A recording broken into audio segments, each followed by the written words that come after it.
నారా లోకేష్ పాదయాత్రలో జూనియర్ ఎన్టీఆర్. నారా లోకేష్ యువగళం పాదయాత్ర ముగింపు దశకొచ్చింది. ఈ నేపథ్యంలో జూనియర్ ఎన్టీఆర్ కూడా పాల్గొన్నట్టుగా సమాచారం. అందుకే ఇప్పుడు జూనియర్ ఎన్టీఆర్ వచ్చి తన మద్దతును తెలియజేసినట్టుగా తెలుస్తోంది. తెలుగుదేశం పార్టీకి సంబంధించినటువంటి అధ్యక్షుడిగా అయితే ఆయనున్న సంగతి తెలిసిందే. పాయకరావుపేటలో యువగళం పాదయాత్ర ఆరంభించింది. ఈ సందర్భంగా నారా లోకేష్‌తో జూనియర్ ఎన్టీఆర్ కూడా పాల్గొన్నట్టుగా తెలుస్తోంది. 222వ రోజు పాదయాత్ర ఈరోజు ప్రారంభమైంది. ఈ నియోజకవర్గంలో అయితే కొనసాగుతోంది. కాబట్టే ఎంతో అద్భుతంగా తన బావతో కలిసి పాదయాత్రని కంటిన్యూ చేస్తున్నారట.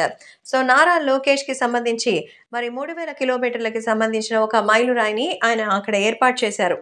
దాదాపు 3000 కిలోమీటర్లు చేరడంతో ప్రత్యేకమైన స్తూపాన్ని ఏర్పాటు చేశారు. అప్పుడు పెద్ద చర్చ జరిగింది. ఆ పాదయాత్రలో భాగంగా నారా బ్రహ్మిణి, దేవాంష్ కూడా అక్కడికొచ్చారు.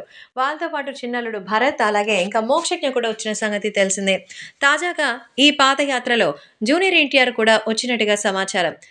ఏది ఏమైనా ఈ పాదయాత్ర తమకు అద్భుతంగా ఉపయోగపడాలని కోరుకుంటూ లోకేష్ చేస్తున్నటువంటి సంగతి తెలిసిందే.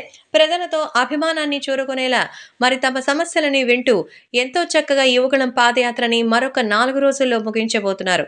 అందుకే యంగ్ టైగర్ ఎన్టీఆర్ కూడా తన బావగారితో కలిసి రాజకీయం చేయడానికే తెలుగుదేశం పార్టీకి సపోర్ట్‌గా యువగళం పాదయాత్రలో జూనియర్ ఎన్టీఆర్ లోకేష్‌తో పాటు పాల్గొన్నట్టుగా తెలుస్తోంది.